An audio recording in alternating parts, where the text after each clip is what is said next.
keyakinan masing-masing. Semoga acara ini berjalan dengan lancar dari awal hingga akhir dan dapat memberikan ilmu yang bermanfaat bagi kita semuanya. Berdoa menurut agama dan keyakinan masing-masing dipersilahkan.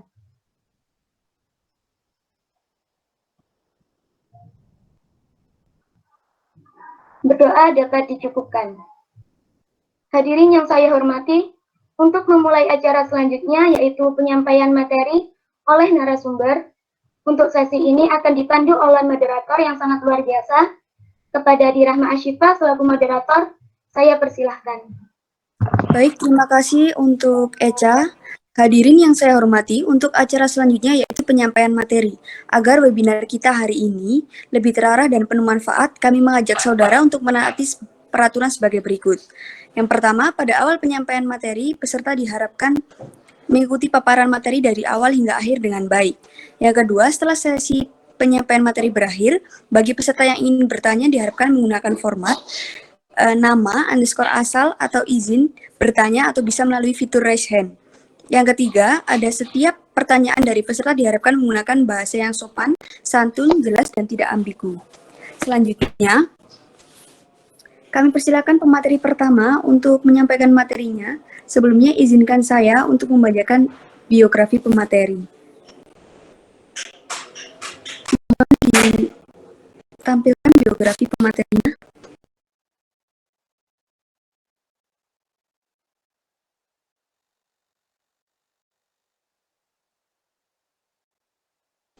Baik, sudah tertera di layar bahwa biografi pemateri nama lengkap Raffi Dwiswa Putra, asal Madiun, tanggal lahir 2 September 2000, institusinya dari Universitas Negeri Malang. Riwayat pendidikan ada SDN Purwosari 2 Wonosari, Kabupaten Madiun, SMN 1 Mejayan, SMAN 1 Mejayan, Universitas Negeri Malang.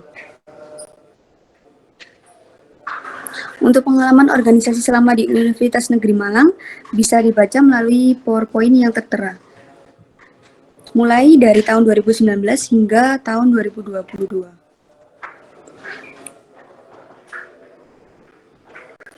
Baik, terima kasih. Tentunya masih banyak lagi prestasi beliau yang tidak bisa saya sebutkan satu persatu di sini. Untuk itu langsung saja kepada pemateri yang terhormat Kak Raffi Dwiswa Putra, kami persilahkan. Baik, terima kasih moderator. Sebelumnya, apakah suara saya terdengar dengan jelas? Iya Kak, dapat terdengar dengan jelas. Baik, terima kasih. Sebelumnya saya mohon maaf ya, tadi masih ada kegiatan sehingga terlambat mengikuti webinar.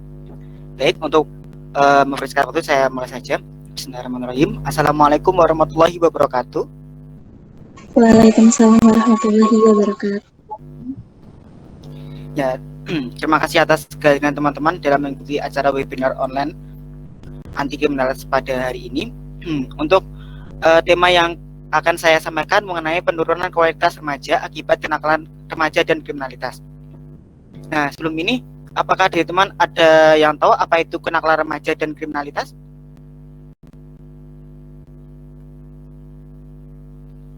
Mungkin punya sedikit gambaran. Mungkin apa sih itu kenakalan remaja? Apa sih itu kriminalitas itu? Mungkin jika ingin menjawab, silakan.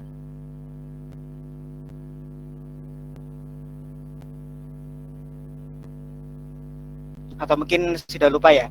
Ya, nggak apa-apa. Lanjutkan saja selanjutnya. Nah, apa itu kenakalan remaja? Nah, kenakalan remaja atau dengan bahasa Inggrisnya yaitu juvenile delinquency adalah kejahatan atau kenakalan yang dilakukan oleh anak-anak muda yang merupakan gejala sakit atau patologis secara sosial pada remaja yang disebabkan oleh pengabaian sosial sehingga mereka mengembangkan perilaku yang menyimpang. Nah, di sini maksudnya itu kan suatu remaja itu melakukan kenakalan remaja itu karena mereka itu merasa terabaikan oleh lingkungannya, baik itu mungkin orang tuanya terlalu sibuk bekerja sehingga mereka tidak memiliki waktu untuk bersama keluarga, sehingga waktu quality time itu berkurang, sehingga mereka mencari kesenangan tersendiri di luar, seperti itu. Nah, apa itu kriminalitas? Kriminalitas adalah perilaku atau tindakan yang melanggar norma hukum Nah, biasanya yang dianggap sebagai pelaku kriminal itu adalah seorang pencuri, pembunuh, perampok, pembegal, dan pemerkosa. Itu ada lagi selain ini, tapi yang biasanya umum itu ya seperti ini ya, yang pencuri, pembunuh, perampok, pembegal, dan pemerkosa. Selanjutnya, nah kita masuk ke materi pergeseran kenakalan remaja. Nah, ternyata teman-teman, kenakalan remaja itu tidak hanya biasa-biasa saja seperti kita mencuri, seperti kita melakukan kejahatan ke teman-teman itu tidak, tapi bisa juga bergeser ke arah kriminalitas. Mengapa? Karena seiring perkembangan zaman ini kan zamannya semakin modern kan ya, pasti masuk budaya-budaya asing yang masuk dari asing ke kita gitu, ke Indonesia. Nah, itu budaya-budaya itu membawa pengaruh buruk bagi kita. Nah, tidak hanya sekedar kenakalan remaja yang biasa saja, tetapi kenakalan remaja saat ini sudah pada tindakan kriminalitas yang dapat merugikan kita sendiri dan orang lain. Nah, pengamat mengatakan bahwa ada pergeseran kenakalan yang dilakukan remaja. Dikatakan pula bahwa kenakalan remaja yang menjurus kriminalitas ini dipengaruhi oleh minuman keras, narkoba, pergaulan bebas dengan teman sebayanya, bahkan bisa juga remaja bergaul dengan orang dewasa yang tidak punya aturan hidup. Nah, mereka bebas seenaknya dalam bertindak maupun berperilaku yang tidak mengindahkan aturan ataupun norma serta nilai-nilai yang berlaku di masyarakat maupun di lingkungan sekolahnya. Jadi teman-teman, kenakalan remaja itu kalau kita biarkan, kita tidak segera diatasi, maka bisa menimbulkan suatu tindakan kriminalitas. Jadi diharapkan kalau ada indikasi bahwa remaja melakukan kenakalan remaja itu sebenarnya harus bisa segera diatasi sehingga tidak timbul tindakan kriminalitas. Selanjutnya, nah, bagaimana sih hubungan kenakalan remaja dan kriminalitas dengan identitas negara dan hak asasi manusia? Nah, sebelum kita bahas tentang topik ini, saya akan sedikit menjelaskan mengenai apa itu identitas negara dan apa itu hak asasi manusia. Yang pertama, identitas negara. Identitas negara adalah ciri, tanda, atau jati diri yang melekat pada suatu negara sehingga membedakan dengan negara yang lain. Jadi, suatu negara itu pasti punya suatu ciri ya, ciri khas tersendiri, di mana ciri itu mewakili jati diri negara itu sendiri, sehingga kita dapat membedakan dengan negara yang lain. Contohnya kalau di Indonesia, identitas nasional bangsa Indonesia yaitu Pancasila sebagai dasar negara dan falsafah negara sebagai pedoman dalam kita berkehidupan sehari-hari dan bernegara. Kemudian ada Undang-Undang Dasar Negara Republik Indonesia tahun 1945, ada bahasa Indonesia, lambang negara Indonesia yaitu Garuda Pancasila, bendera negara Indonesia yaitu bendera merah putih, lagu kebangsaan Indonesia Raya, suku, agama, ras, dan lain sebagainya. Selanjutnya, nah setelah saya memberikan sedikit materi terkait identitas negara, sekarang saya akan sedikit menjelaskan materi terkait hak asasi manusia. Nah, apa itu hak asasi manusia? Nah, menurut Undang-Undang Nomor 39 Tahun 1999, hak asasi manusia adalah seperangkat hak yang melekat pada hakikat dan keberadaan manusia sebagai makhluk Tuhan Yang Maha Esa dan merupakan anugerahnya yang wajib dihormati, dijunjung tinggi, dan dilindungi oleh negara, hukum, pemerintah, dan setiap orang demi kehormatan serta perlindungan harkat dan martabat manusia. Ya, di sini maksudnya setiap manusia itu pasti punya hak untuk mereka itu hidup dan mereka dapat dihargai setiap haknya, dapat dihormati, dijunjung tinggi, dan dilindungi oleh negara, hukum, pemerintah, dan setiap orang. Jadi setiap orang itu pasti mempunyai hak dan hak itu harus dilindungi seperti itu. Selanjutnya, nah sekarang kita masuk ke hubungannya. Nah, setelah kita membahas materi terkait identitas negara dan hak asasi manusia, nah apa sih hubungan kenakalan remaja dan kriminalitas dengan identitas negara dan hak asasi manusia? Nah, sebenarnya dari ini tuh ada hubungannya ya teman-teman. Saya sedikit merangkumnya seperti ini. Jika remaja melakukan kenakalan remaja dan kriminalitas, maka remaja akan mengalami krisis identitas negara. Nah, apa sih dimaksud dengan krisis identitas negara ini? Nah, yang dimaksud dengan krisis identitas negara adalah seorang remaja itu mengalami tidak lagi berpedoman kepada Pancasila dan UUD NRI 1945 sebagai acuan mereka dalam berperilaku sehari-hari. Jadi mereka melupakan identitas negara yang sudah seharusnya mereka jadikan pedoman dalam kehidupan sehari-hari. Dan di sini mereka melupakan, sehingga saya sebut sebagai krisis, yaitu kurangnya kesadaran remaja akan identitas negara. Nah, selain itu, remaja tidak menjunjung tinggi nilai-nilai hak asasi manusia. Bahkan, mereka juga melakukan pelanggaran hak asasi manusia. Saya ambil contoh, misalnya remaja melakukan seks bebas. Di sini maksudnya seks bebas itu mereka sebelum nikah sudah melakukan hal seperti ini ya. Lalu melakukan aborsi. Nah, tindakan aborsi kan merupakan bentuk pelanggaran HAM. Mengapa? Karena tindakan aborsi ini dapat menghilangkan nyawa seseorang. Nah, nyawa itu kan seseorang kan juga memiliki hak untuk hidup. Tadi kan sudah aku jelaskan di UU nomor 39 tahun 1999. Nah, karena mereka menghilangkan nyawa seorang, maka mereka berakibat dapat menghilangkan hak hidup seseorang secara paksa. Nah, menghilangkan hak hidup seseorang secara paksa itu merupakan bentuk pelanggaran HAM, di mana setiap orang itu berhak untuk hidup, memiliki hak hidup seperti itu ya. Selanjutnya, nah, setelah memahami hubungannya dengan identitas negara dan HAM, sekarang kita masuk ke materi apa itu bentuk-bentuk kenakalan remaja dan kriminalitas. Ini aku rangkumkan beberapa, sebenarnya masih banyak lagi, tapi untuk mereskat waktu aku jelaskan 6 saja. Yang pertama ada tawuran atau perkelahian antar pelajar. Ini kan pasti teman-teman sudah umum melihatnya ya di televisi, di berita-berita, pastilah banyak sekali tawuran atau perkelahian antar pelajar. Yang kedua ada penyalahgunaan narkoba. Di sini biasanya pelajar itu terjerumus ke dalam penyalahgunaan narkoba. Mengapa? Karena mereka ada kayak pengaruh-pengaruhnya gitu dari teman sebaya, pengaruh dari luar, dari dunia pergaulan bebas gitu. Jadi mereka mudah terpengaruh, kan remaja kan emosional kan agak naik turun kan ya. Jadi pasti mudah terpengaruh oleh sesuatu yang baru yang mereka rasa itu enak gitu dicoba. Sebenarnya itu tidak boleh dilakukan seperti itu. Yang ketiga ada minum minuman keras. Nah, ini tuh kayak alkohol gitu ya. Kalau di suatu kafe, diskotik seperti itu kan pasti remaja, ada beberapa remaja yang minum minuman keras. Tujuannya apa? Mungkin yang pertama, remaja itu merasa mereka itu stres gitu. Kayak mereka terbebani oleh tugas sekolah, terbebani oleh permasalahan keluarga, misalkan ada keluarga yang broken home. Itu kan mereka pasti merasa ada tekanan batin gitu, tekanan dalam diri mereka, sehingga mereka harus berusaha lepas dari tekanan itu. Nah, bagaimana sih cara mereka untuk lepas tekanan itu?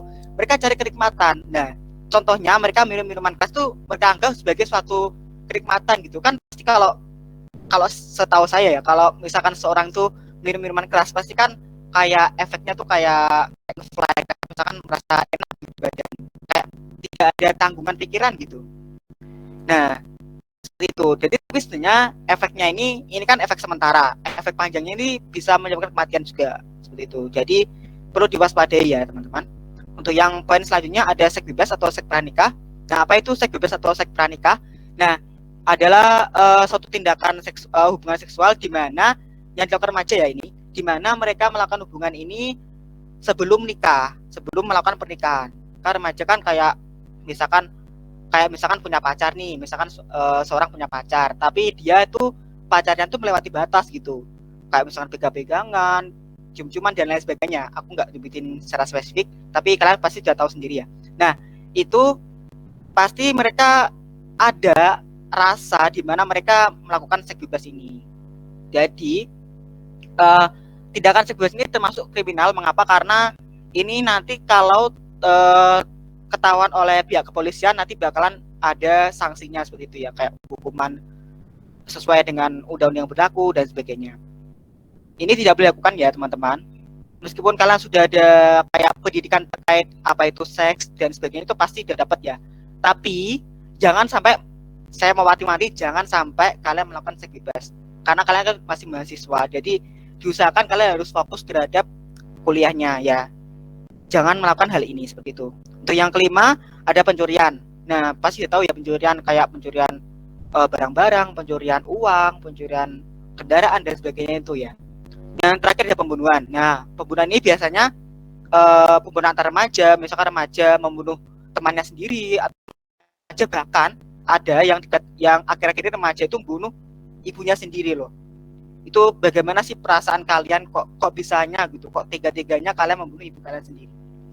Itu motifnya apa? Kalau tahu saya biasanya sih yang seringnya itu karena anak itu merasa kesal ke ibunya, kayak jengkel gitu. Mengapa jengkel? Karena misalkan ibunya tuh perekonomiannya kan rendah, terus anaknya tuh mau minta uang lebih gitu buat jajan, buat main, buat sebagainya, itu kayak minta ke ibu, tapi ibunya kan kayak kurang mampu gitu ya.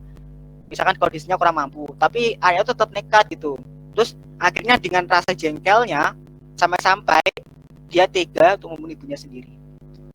Ya, nauzubillah min dzalik, ya, tidak boleh teman-teman seperti itu. Saya berharap juga teman-teman jangan sampai terpengaruh di bentuk-bentuk kenakalan remaja dan kriminalitas yang saya contohkan ini. Jangan sampai dengan teman-teman terpengaruh oleh tindakan ini. Ya, untuk sebenarnya tindakan ini tuh bisa saja terjadi kalau teman-teman mudah terpengaruh oleh pengaruh yang tidak baik. Jadi diusahakan teman-teman harus memiliki keimanan dan ketakwaan yang baik, ya. Seperti itu. Selanjutnya,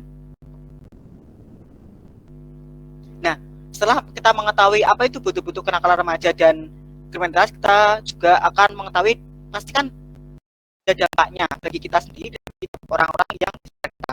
Nah, apa itu dampaknya? Yang pertama, masa depan remaja akan suram. Nah, mengapa di sini suram? Karena mereka tidak punya lagi kayak keinginan atau suatu pencapaian yang akan diraih seperti itu. Misalkan contoh, misalkan remaja melakukan seks bebas. Nah, pasti kan mereka akan mau tidak mau mereka harus mempertanggungjawabkan perbuatan mereka. Misalkan mereka harus menikah dan sebagainya. Itu kan masih masuk ke pernikahan dini. Pernikahan dini kan pasti mereka tidak bisa untuk mengejar impian mereka. Misalkan mereka ingin menjadi seorang apa, misalkan mereka ingin bekerja sebagai apa gitu kan, mereka sulit untuk mencapai itu. Jadi masa depan mereka itu suram. Misalkan masih SMP gitu ya, harus nikah gitu, atau harus punya anak gitu. Padahal masih cewek harus punya anak. Misalkan atau mahasiswi itu baru semester 2 atau semester 4 atau intinya masih mahasiswi gitu ya. Terus punya anak, terus bagaimana kelanjutan hidup kalian gitu. Apakah kalian mau kalau di kala kalian senang-senangnya masih kuliah, kemudian masih bertemu dengan teman-teman, kalian harus mengurusi anak gitu. Itu kan kayak kalian kerepotan sendiri kan ya mengurusi itu. Jadi diharapkan jangan sampai kalian terpengaruh, misalkan contoh seks bebas dia, jangan sampai terpengaruh itu. Nanti bakalan merugikan masa depan kalian seperti itu. Kalian tidak lagi bisa meraih masa depan kalian. Misalkan mahasiswa ini pengen jadi dokter gitu kan ya sulit kan ya, mau jadi dokter tapi kok udah punya anak gitu kan ya sulit. Terus seperti itu ya. Jadi jangan sampai kalian terjerumus oleh kenakalan remaja seperti itu. Yang kedua, keluarga menjadi sedih. Nah, mengapa sedih? Pasti sedih karena mereka memikirkan anakku kok kenapa ya kok bisa kayak gini gitu. Mereka tuh berharap kalau anaknya itu bisa sukses gitu.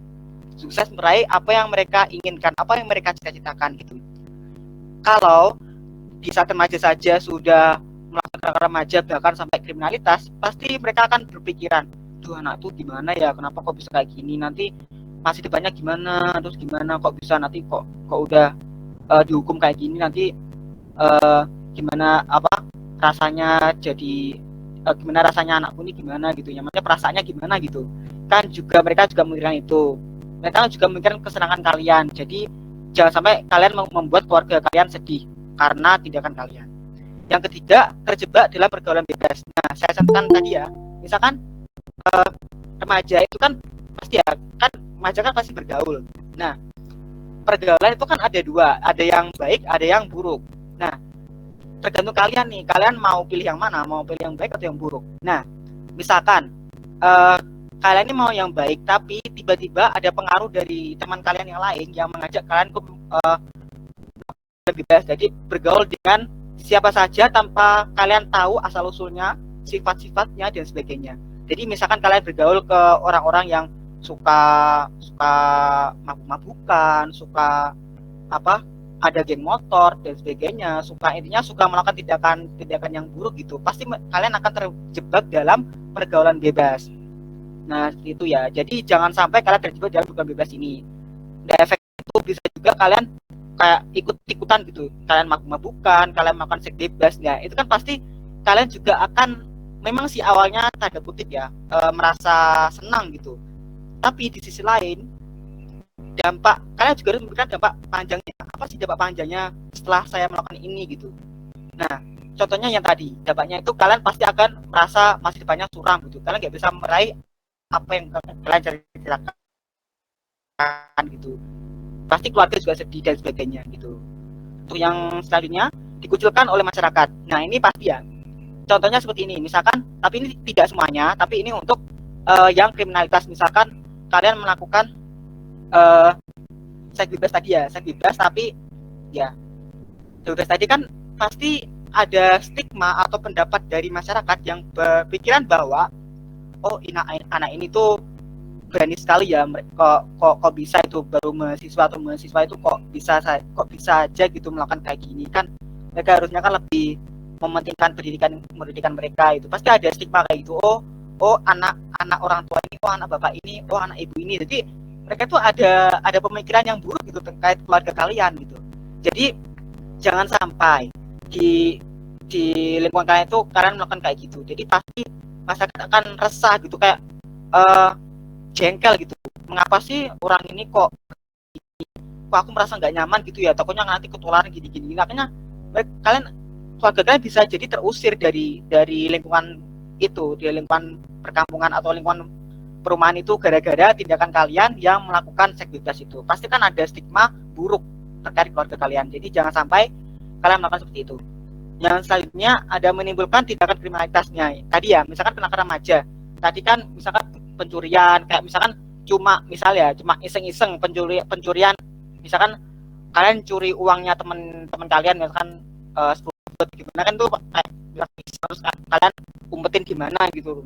Terus kalian belum bilang-bilang, tapi kan lama-kelamaan kalau kan kayak gitu kan pasti akan kepikiran, kenapa nggak sekalian aku nyuri uangnya ibuku ya, kamu nggak sekalian aku nyuri itu. Kayak misalkan kalau kalian sudah terjerumus dalam satu kenakalan remaja yang kecil, kalau kalian tetap biarkan saja sampai lama-kelamaan gitu, lama-kelamaan pasti kalian juga akan berpikiran bahwa masuk ke tindakan kriminalitas seperti pencurian tindakan besar, kayak pencurian di suatu mall, pencurian di suatu Indomaret dan sebagainya. Itu kan masuk pencurian dengan berhubungan dengan orang lain seperti itu. Jadi itu termasuk tindakan kriminalitas. Dan terakhir, meresahkan masyarakat. Nah, sama seperti yang poin keempat, dikucilkan oleh masyarakat. Dan di sini kan pasti masyarakat akan resah atas tindakan kalian, atas perbuatan yang kalian lakukan. Jadi pasti masyarakat, aku kok ini kok nggak enak gitu ya, kenapa sih anak ini kok melakukan kayak gitu, aku takutan nanti anakku ketularan kayak gitu tertular oleh perilakunya gitu. Jadi aku merasa resah gitu, aku merasa kampung ini nggak aman lagi ya, nggak nyaman gitu. Jadi mereka akan merasa resah terkait dengan apa yang sudah kalian perbuat seperti itu. Selanjutnya,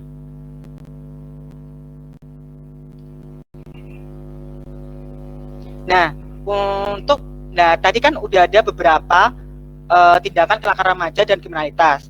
Nah, untuk mengatasi atau mencegah tindakan tersebut dibutuhkan peran penting dari lingkungan keluarga, lingkungan sekolah, dan lingkungan masyarakat.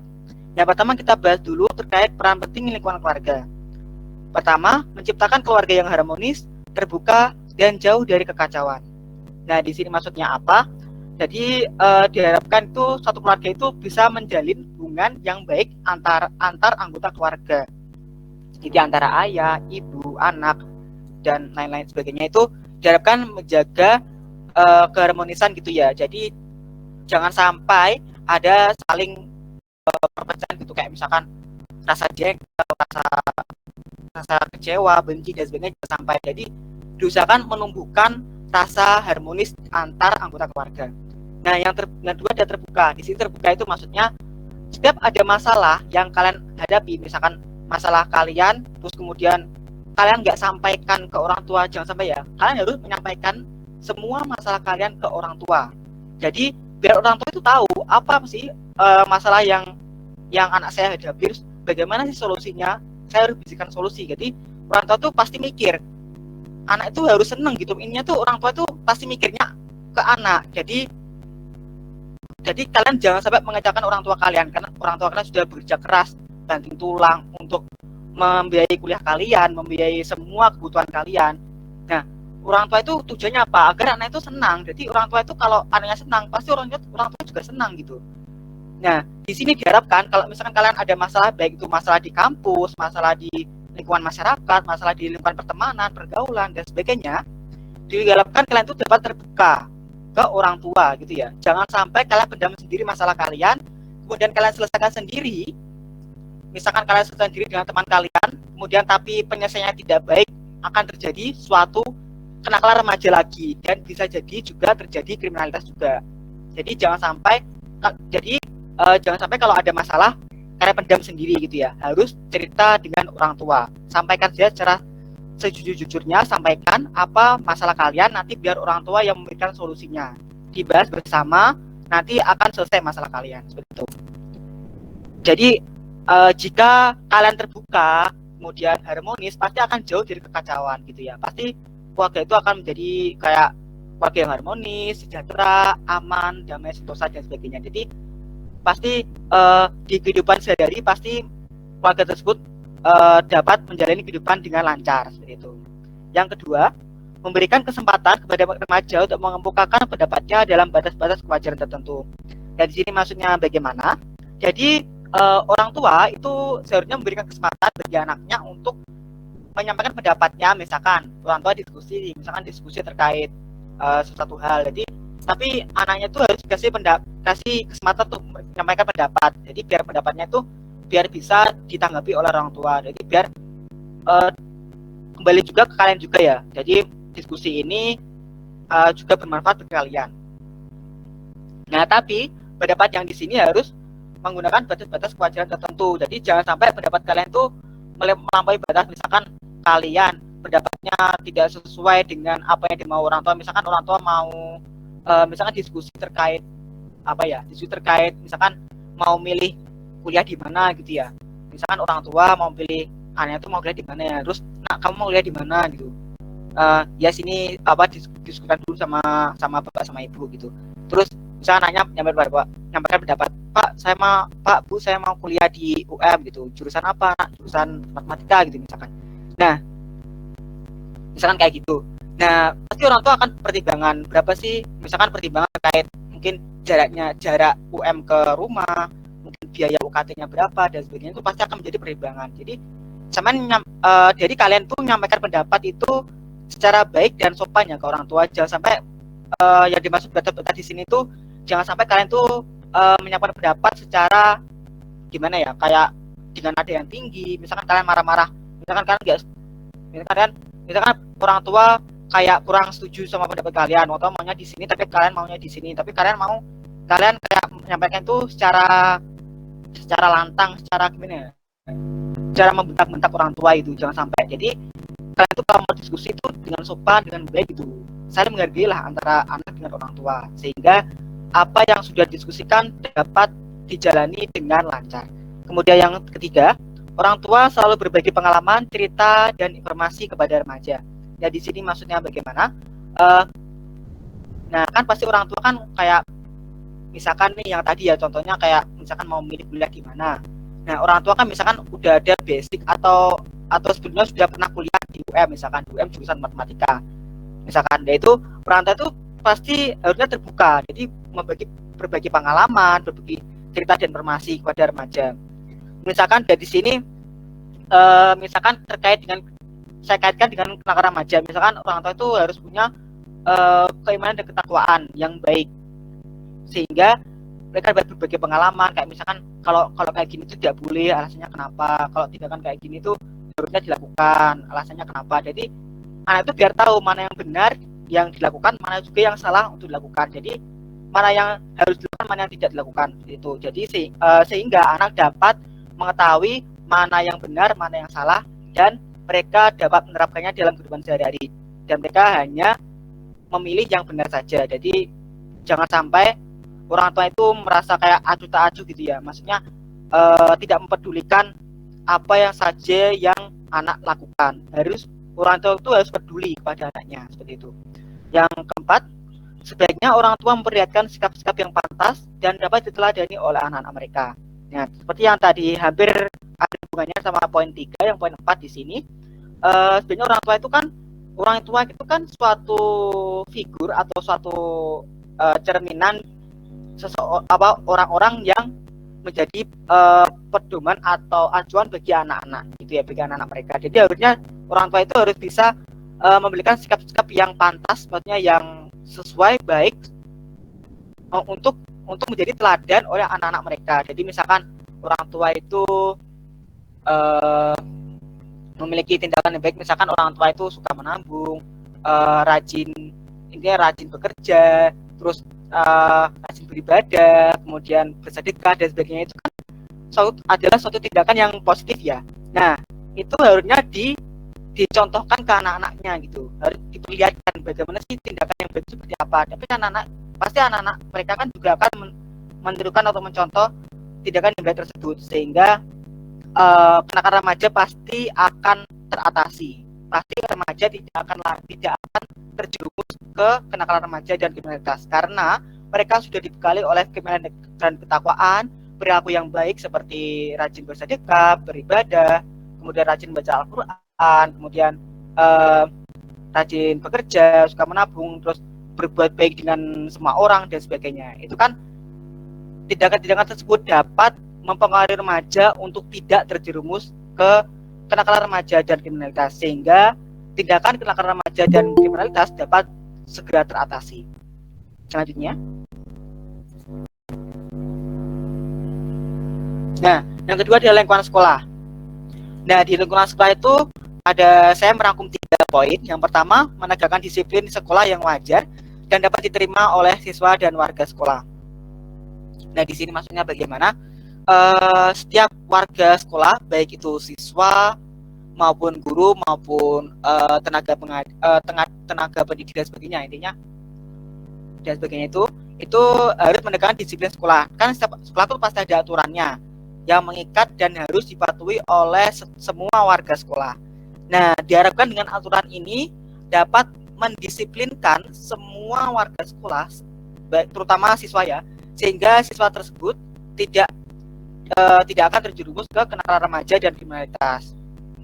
Nah, diharapkan dengan aturan ini dibuat dengan sebaik mungkin, dengan sesuai dengan kondisi yang ada, sehingga semuanya dapat berjalan dengan baik dan lancar, dan tidak ada lagi kayak stigma bahwa kayak misalkan pelajar itu mudah terpancing oleh kenakalan remaja seperti itu. Jadi jangan sampai pelajar atau remaja itu mudah terpancing oleh kenakalan remaja gara-gara di sekolah kurang tertib dalam mendisiplinkan semua warga sekolah. Jadi diharapkan dari aturan sekolah itu dapat mendisiplinkan semua warga sekolah seperti itu.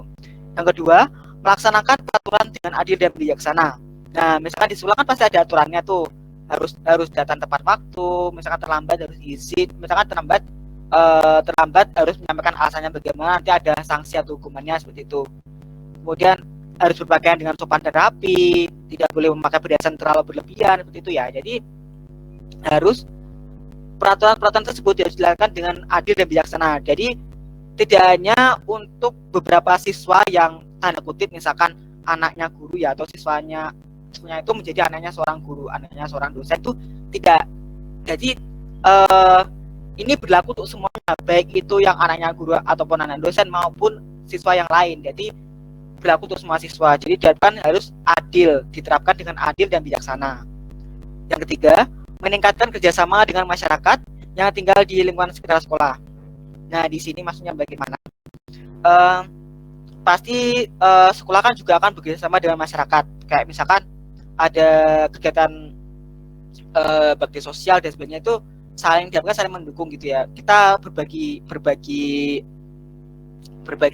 sedekah ke masyarakat, dengan harapan masyarakat itu juga akan memberikan kayak feedback positif gitu. Oh, sekolah itu baik. Oh, sekolah itu layak untuk dijadikan sekolah yang dapat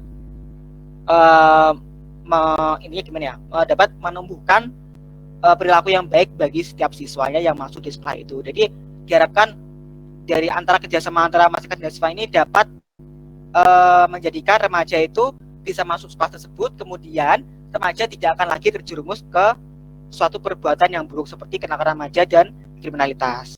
Nah, seperti itu. Selanjutnya, Nah, yang terakhir ada lingkungan masyarakat. Saya merangkumnya menjadi 3 poin. Yang pertama, menegur remaja yang sedang melakukan tindakan yang melanggar norma. Nah, ini maksudnya seperti apa? Jadi misalkan satu remaja nih melakukan tindakan yang melanggar norma, misalkan melakukan perkelahian kayak tawuran terjar di luar.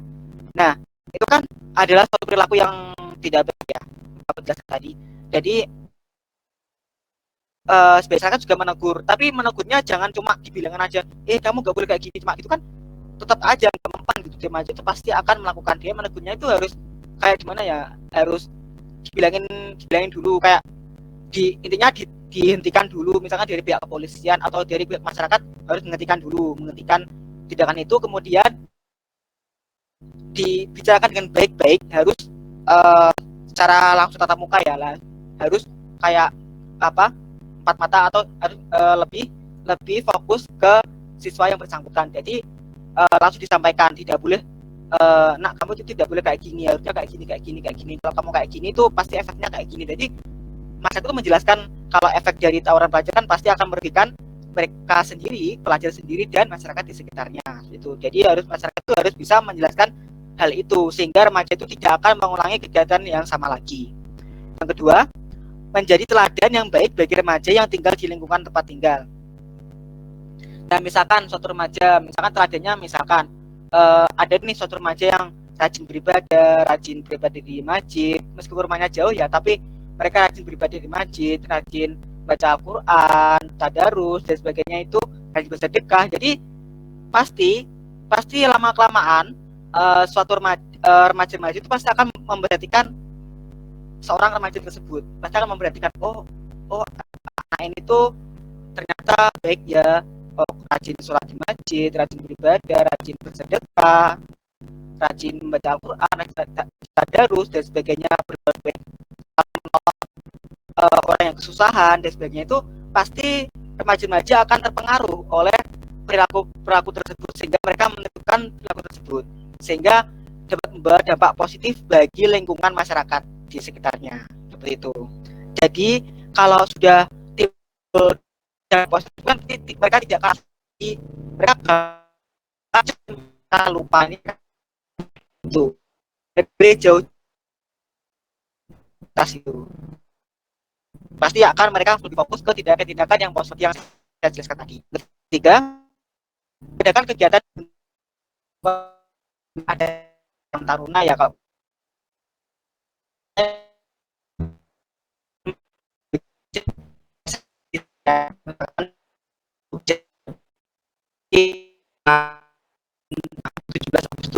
dan sebagainya, itu kan pasti dapat bermanfaat bagi remaja yang ikut organisasi Karang Taruna dan masyarakat di sekitarnya. Nah, dengan adanya kegiatan tersebut pasti kan masyarakat tersebut dapat memiliki kayak pendapat baik gitu. Oh, ternyata remaja ini kalau ada Karang Taruna itu lingkungan perdesaan atau lingkungan perumahannya kan menjadi lebih hidup, menjadi lebih nyaman, damai, tentram, dan tidak ada lagi masalah-masalah seperti kenakalan remaja dan kriminalitas, seperti itu. Ya, sudah dari saya cukup. Ya, mungkin sekian saja penjelasan materi dari saya. Saya kembali lagi ke moderator. Baik, terima kasih pemateri atas paparan materinya. Materi yang disampaikan sangat luar biasa dan mudah dipahami oleh para anggota yang berada di sini. Jika saya memberi kesimpulan pada materi tersebut, materi yang berjudul penurunan kualitas remaja akibat kenakalan remaja dan kriminalitas. Kenakalan remaja adalah kejahatan atau kenakalan yang dilakukan oleh anak-anak muda atau seumuran remaja yang merupakan gejala sakit secara sosial pada remaja yang disebabkan oleh pengabaian sosial sehingga mereka mengembangkan perilaku yang menyimpang. Jadi di sini para remaja mungkin yang sudah dicontohkan oleh para pemateri, remaja mungkin melakukan kesalahan itu karena ada faktor dari keluarga, masyarakat, ataupun dari lingkungan sekitarnya. Untuk kriminalitas sendiri adalah perilaku atau tindakan yang melanggar norma hukum. Biasanya yang dianggap sebagai kriminal adalah seorang pencuri, pembunuh, perampok, pembegal, dan pemerkosa. Baik, karena pemateri telah menyampaikan materinya dengan baik, selanjutnya saya akan membuka sesi tanya jawab. Kepada peserta yang ingin bertanya, harap menuliskan pertanyaan dengan format nama, underscore asal, instansi, dan izin bertanya. Dipersilahkan.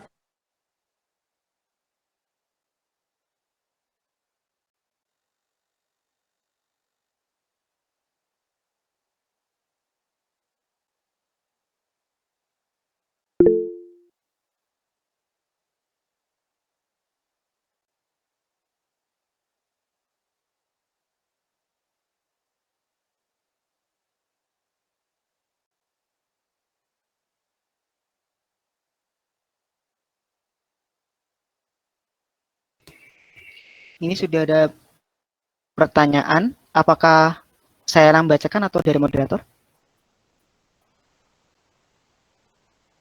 Baik, langsung dibacakan saja oleh Kak Raflinya. Baik, terima kasih. Ada pertanyaan dari Risma Nur Fatmanda. Izin bertanya, hal apa yang dapat dilakukan untuk meminimalisir kenakalan remaja yang menjurus ke arah kriminalitas dalam skala besar maupun kecil?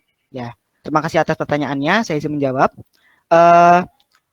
Apa yang dapat kita lakukan untuk meminimalisir kenakalan remaja yang menjurus ke arah kriminalitas itu yang pertama dari lingkungan keluarga dulu. Dari keluarga harusnya bisa memberikan teladan yang baik kepada anak-anaknya itu ya. Jadi kayak harus memberikan keimanan dan bekal iman. Yang penting iman dulu, bekal iman yang kuat dan ketahuan yang kuat. Itu menjadi dasar atau pondasi bagi setiap anak atau setiap remaja dalam berperilaku sesuai dengan norma-norma yang sudah ada seperti itu. Selain itu, selain keimanan, kemudian dilanjutkan juga dengan menemukan yang tadi yang pertama di dalam keluarga itu kan ada kayak menimbulkan keadaan yang harmonis antar anggota keluarga seperti itu, sehingga mereka tidak akan terjerumus ke kenakalan remaja. Jadi kan mereka merasa senang kalau mendapat perhatian lebih dari orang tua. Jadi diharapkan setiap orang tua itu memberikan perhatian yang baik kepada anak-anaknya. Jadi jangan sampai karena terlalu sibuk bekerja, mereka melupakan kebutuhan kebutuhan rohani dari anaknya gitu ya. Jadi mereka membutuhkan memperhatikan kasih sayang dari ke anaknya itu harus seperti apa. Jadi mereka harus memberikan kasih sayang atau perhatian yang lebih kepada anaknya sehingga anak-anaknya tidak akan terjerumus ke kenakalan remaja seperti itu. Selanjutnya, misalkan mereka dalam lingkungan sekolah, jadi harusnya para peran dari guru, dari teman sebaya, dari tenaga kependidikan yang lain kan sudah ada aturannya ya, sudah ada peraturan-peraturan yang ada di sekolah itu harusnya ditaati dengan baik. Misalkan ada pelanggaran-pelanggaran harus segera diatasi atau segera ditanggulangi dengan cara harus ada hukuman atau sanksi seperti itu, sehingga mereka jeda dan tidak akan melakukan kejahatan dan perilaku yang sama. Kalau lingkungan masyarakat berarti kan harus ada contoh atau teladan dari masyarakat yang saya jelaskan tadi, ada misalkan remaja yang rajin beribadah, rajin bersedekah, rajin menuntut ilmu, intinya rajin membantu orang tua, membantu orang lain dengan tulus dan ikhlas tanpa pamrih seperti itu, pasti remaja tersebut tidak akan pasti akan mengikuti atau mengikuti kegiatan yang positif tersebut dan tidak akan melakukan kenakalan remaja. Jadi pasti dapat meminimalisir kenakalan remaja ke arah kriminalitas baik skala besar maupun kecil. Mungkin itu jawaban dari saya, kurang lebihnya saya mohon maaf. Baik, apakah ada feedback dari Risma? Saya rasa jawaban dari kakak sudah sangat jelas. Terima kasih atas jawabannya. Ya, terima kasih kembali. Selanjutnya ada pertanyaan dari Widya Pramesti. Ya, izin bertanya, apakah terjadinya perilaku kenakalan remaja merupakan faktor dari krisis identitas? Jika iya, bagaimana solusi jika mengalami krisis identitas? Terima kasih. Baik, saya izin menjawab. Perilaku kenakalan remaja, iya merupakan dari faktor krisis identitas. Karena kan saya jelaskan tadi ya, krisis identitas itu kan adalah suatu kondisi di mana remaja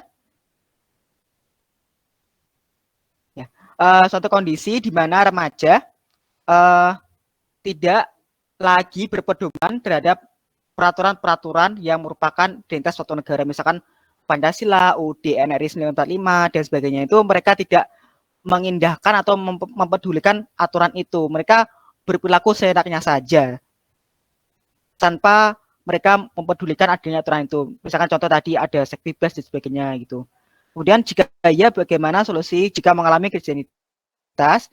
Nah, solusinya jika misalkan mereka mengabaikan ya mereka berperilaku seenaknya saja, mereka suka tawuran, suka berkelahi, suka melakukan seks bebas, suka melakukan tindakan-tindakan yang buruk seperti pencurian, perampokan, pembunuhan dan sebagainya. Itu solusi kalau menurut saya solusinya itu kembali lagi ke orang tua ya. Karena peran orang tua ini sangat penting. Karena orang tua merupakan orang yang pertama kali tahu kondisi remaja tersebut atau kondisi anak mereka. Jadi harus dikembalikan ke orang tua dulu. Bagaimana solusi dari orang tua gitu. Orang tuanya harus memberikan solusi. Jadi misalkan harus ada kayak pendampingan secara intensif. Misalkan kalau orang tuanya dua-duanya kerja, harus ada salah satu yang nggak kerja seperti itu. Misalkan satunya kerja, satunya fokus mendampingi secara intensif ke anaknya tersebut. Misalkan memberikan dampingan atau bimbingan kerohanian seperti misalkan keimanan, ketakwaan. Jadi harus diberikan kayak pencerahan gitu ke anaknya itu harusnya kayak gini gitu. Tindakan positif itu harusnya kayak gini karena kalian itu sudah remaja, kalian itu harus bisa berlaku positif sesuai dengan ajaran agama yang kalian percayai seperti itu. Jadi orang tua lagi dikembalikan ke orang tua dulu ya. Nah, kalau misalkan orang tua udah bisa kan pasti sudah selesai itu masalahnya. Pasti udah bisa dari remajanya itu sudah tidak lagi melakukan krisis identitas seperti itu ya. Jadi pasti akan berpedoman lagi kepada Pancasila dan UUD NRI 1945 dan agama yang mereka percayai. Kemudian bagaimana jika di lingkungan keluarga itu tidak bisa mengatasi kenakalan remaja? Nah, bisa dari lingkungan sekolah. Jadi misalkan remaja itu kan misalkan dari remaja itu kan misalkan kalau merasa keluarganya itu kayak aduh ini kok misalkan ada masalah broken home gitu ya, kan berarti sulit ya keluarganya itu nggak bisa buat dampingi anaknya secara maksimal. Berarti bisa dikembalikan ke sekolah, misalkan sekolahnya dari gurunya mungkin bisa menasihati, bisa memberikan contoh yang baik kepada muridnya seperti itu.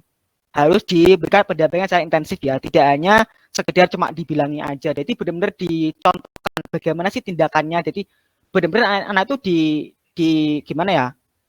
Didorong untuk mereka itu jangan sampai melakukan tindakan kriminalitas atau kenakalan remaja yang menjurus ke faktor dari krisis identitas seperti itu. Kalau misalkan di lingkungan sekolah bisa berarti sudah selesai, misalkan di lingkungan sekolah nggak bisa, bisa ke lingkungan masyarakat juga. Jadi masyarakat misalkan tetangga sekitar atau remaja yang lain atau teman-teman yang lain di lingkungan masyarakat bisa memberikan pendampingan atau bimbingan atau pengarahan secara intensif bagaimana sih perilaku yang baik itu seperti apa. Misalkan perilaku kenakalan remaja itu dampaknya seperti apa sih untuk kedepannya gitu. Pasti akan merugikan kalian. Jadi jangan sampai kalian melakukan hal ini lagi. Jadi dari masyarakat tuh juga bisa membantu dari tetangga, dari teman-teman seperti itu. Mungkin itu jawaban dari saya. Semoga dapat menjawab. Apakah ada feedback dari Widya Ayu Pramesti?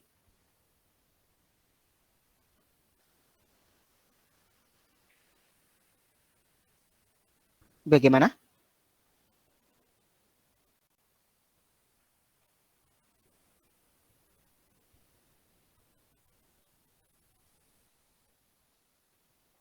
Sepertinya sudah jelas ya. Nanti saya anggap sudah jelas.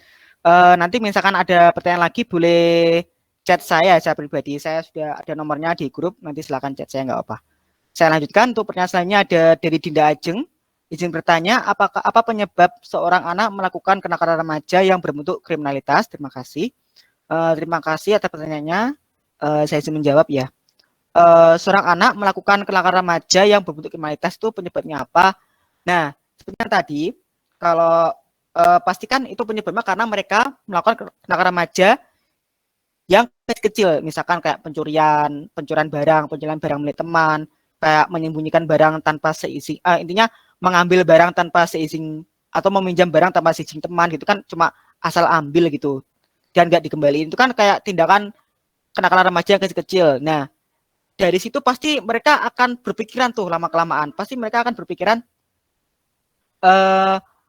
kalau punya tuh kayaknya lebih enak sih ya kalau kalau pencurian itu kita lakukan dengan skala besar, misalkan pencurian suatu kendaraan gitu di suatu Indomaret gitu. Kayaknya enak tuh kalau kita bisa curi. Kayak ada kayak di pikirannya remaja itu pasti ada kayak gitu. Misalkan karena dia kan sudah terbiasa melakukan tindakan-tindakan kenakalan remaja yang kecil-kecil seperti kayak pencurian barang seperti itu ya. Itu kan kayak kecil-kecil ya, pencurian barang teman, peminjaman tapi tidak dikembalikan, itu kan kayak kenakalan remaja gitu-gitu.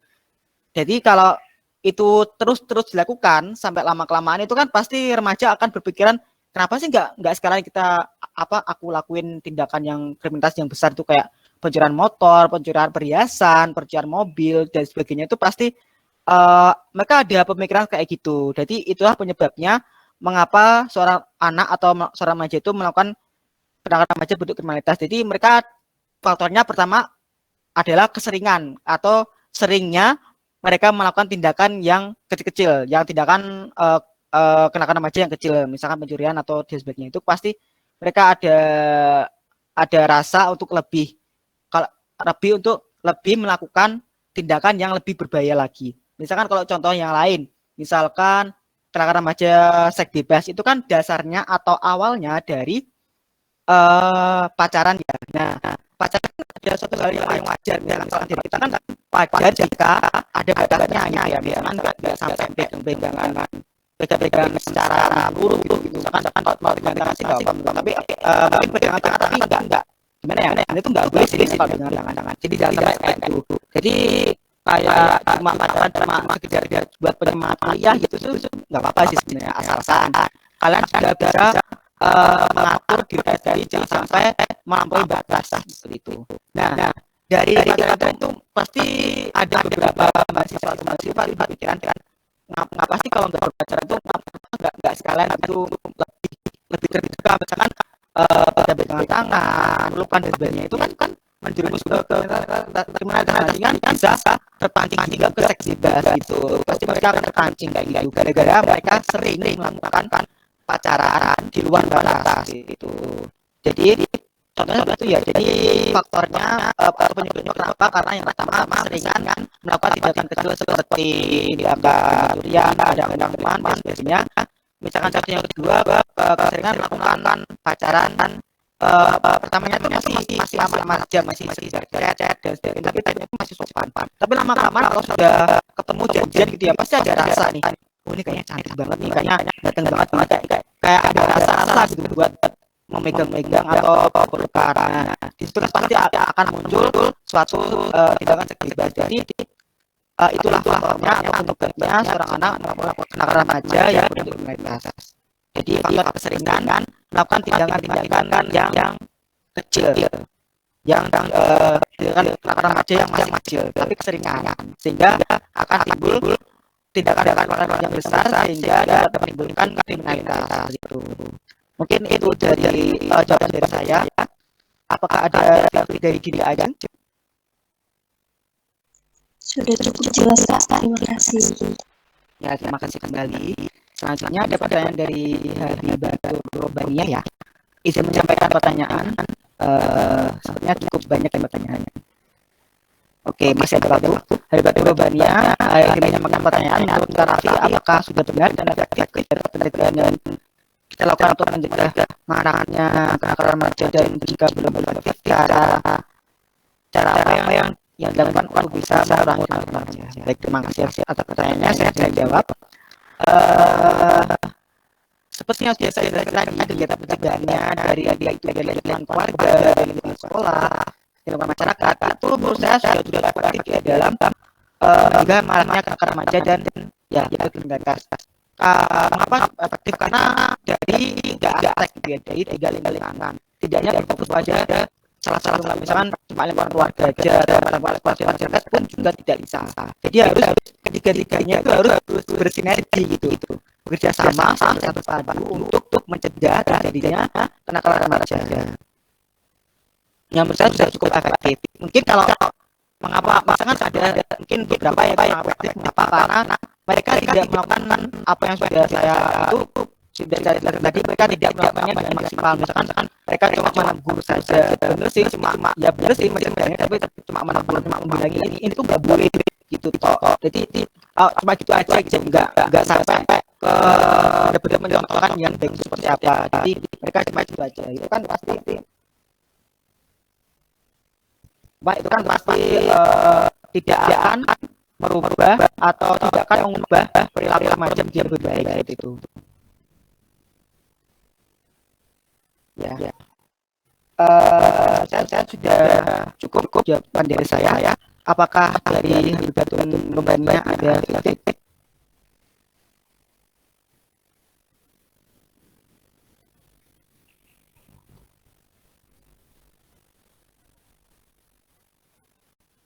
Bagaimana dari Habibatun Numbania? Apakah ada kritik? Oh sudah ya. Ya terima kasih. Sekalian pertanyaan tadi. Saya lanjutkan. Pertanyaan dari Yuhana Faradila Zamrotullah.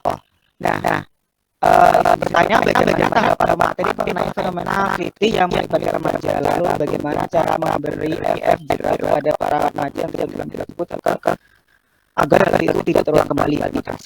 Ya, saya bilang ya, saya juga baru ingin mendengar kata kritik ya. Mungkin sepertinya memang saya salah persepsi ya.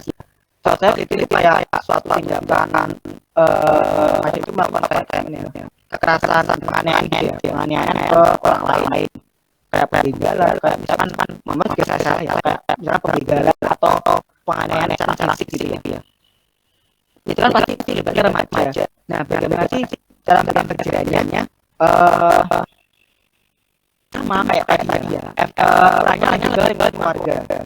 Pertama keluarga dulu sih. Jadi keluarga itu harus menanamkan modal yang paling utama yaitu keimanan dan ketakwaan. Itu adalah fondasi yang kuat bagi orang tua untuk memberikan materi atau penyampaian terkait dengan pengetahuan kepada anak-anak mereka.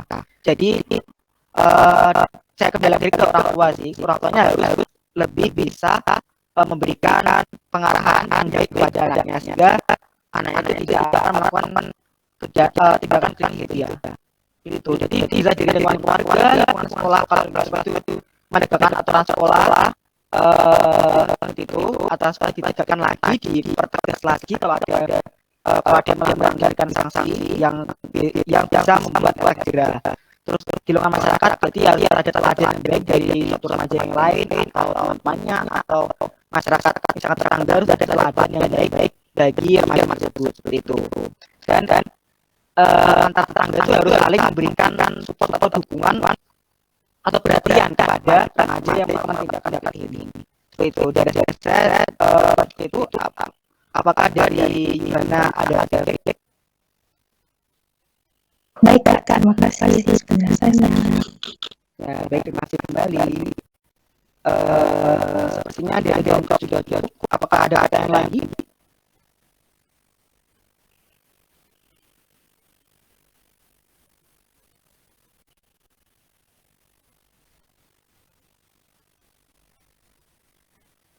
Ya, sepertinya masih belum ada ya. Karena masih belum ada, saya cukupkan dulu untuk contoh ini. Selanjutnya saya kembali lagi ke moderator. Baik, terima kasih untuk Kak Raffi telah menyampaikan dan menjawab pertanyaan. Penyampaian materi dan sesi tanya jawab telah selesai. Terima kasih kepada Kak Raffi selaku pemateri. Terima kasih juga kepada para peserta webinar. Saya kembalikan kepada Echa Dwi Aprilia selaku MC. Baik, terima kasih kepada Kak Rahma Asyisha selaku moderator. Hadirin sekalian yang dinyala acara diskusi pada webinar hari ini yang menggunakan penurunan kualitas remaja akibat keangkuhan remaja dan kriminalitas. Sebelum acara ditutup, izinkan saya untuk memberikan acara ini sebagai bukti dokumentasi. Para peserta diserahkan ke daerah untuk menunjukkan daya-daya akan saya screenshot yang belum mungkin.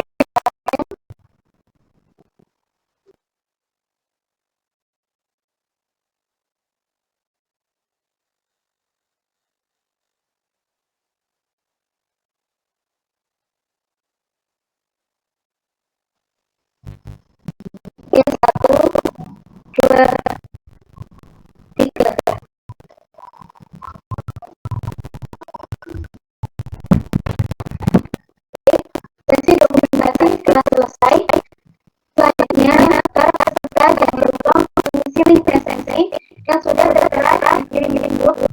chat di kolom chat webinar, di kolom chat Zoom meeting. Sebagai bukti kehadiran untuk pengisian sesi kita. Baik, kita salah di acara